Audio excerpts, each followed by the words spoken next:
Today, pupunta tayo ngayon sa Dammam Vegetable Market dahil mura ang mga tinda doon, ang mga fruits at mga vegetables, pati meat at pati fish, pati chicken, mura ang mga tinda doon. Kaya tayo mamalengke ngayon at papakita natin kung ano ang mga mamibili natin doon sa Dammam Vegetable Market. So tara guys, no?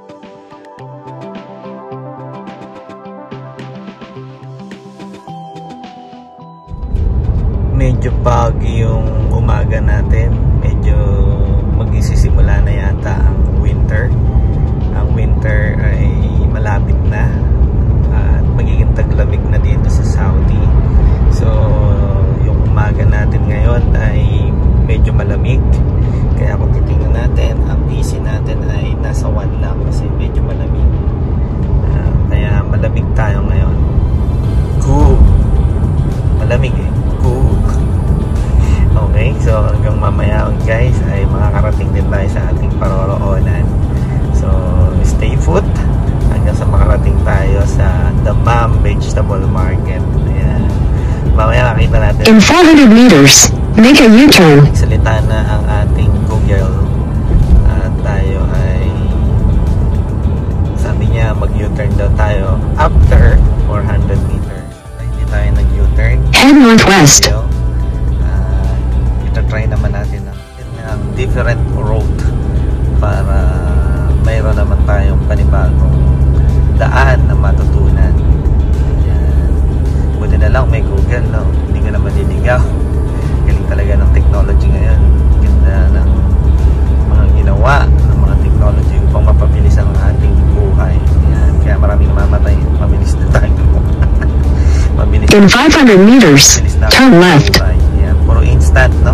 Instant mommy, instant food, instant. So lahat naging instant, no? Kaya iba, hindi na tumatanda. Mabilis na ang buhay. Yung pala yung mabilis na buhay.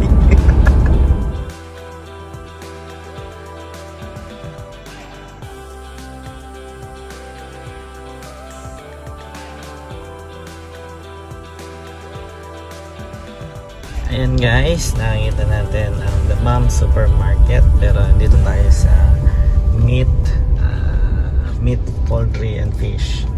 On the other side, doon yung vegetables and fruits. So meron tayo dito meat and poultry.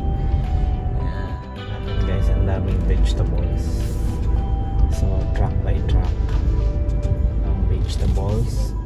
Ang mga bilihin dito, mga bumibili dito ang mga kamatis, mga vegetables, any kinds of vegetables, napakadaming tinda.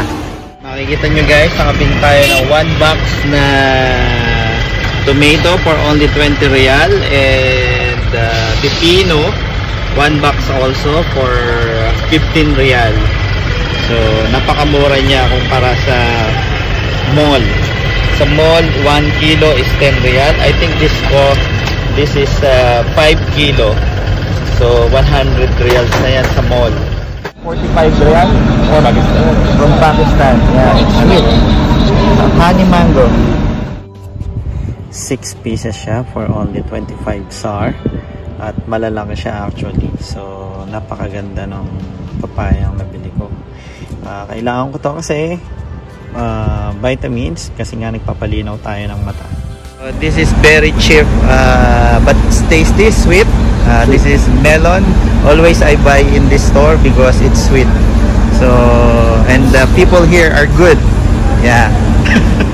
Tayo ngayon sa Dammam Meat, Fish and Poultry Market. Ayan, marami tayo dito makikita ngayon. So sabi dito open daw. So open ang pinto. Kaya buksan na natin. Ayan. Daming fish, daming crabs, daming fish, crabs. Ayan, marami tayong fish. So tayo mamimili ngayon ng fish. Ayan guys, ang mga napamili natin, 1 box of carrots, maganda yan. At 1 box of mango, matamis siya. Lagi namin ito binibili. At yan, ang tomato, ano pa to? Yan ang, pepino, lemon, bell pepper, and ano yan, kalabasa, sweet kalabasa, parang kamote. Tapos meron tayong biniling cherry, 1 box of grapes na napakamura, at 1 box of melon. Siyempre binili tayong meat. Ang binili nating meat ay chicken, at meron din tayong banana, tofu at string beans. Mag-aadobo tayo ng sitaw later. At yun ang ating ulam. Tapos, meron din tayo, hindi na tayo bumili ng fish kasi last week bumili na kaming maraming fish. Marami pang naiwan sa refrigerator. Guys, so tapos na tayo mamalengke at tayo uwi na. Hindi na tayo nakakuha ng maraming video sa loob kasi feeling ko baka kunin ang cellphone ko. Maraming tao, tapos ako lang yung nagbibideo. So, ano natin dito sa Saudi, kapag na yung mga babae nakunan at na-expose yung kanilang mukha, baka mahuli pa tayo. So, hindi na tayo napaka-pagi pa rin kahit na 9:20 na. Pagi pa rin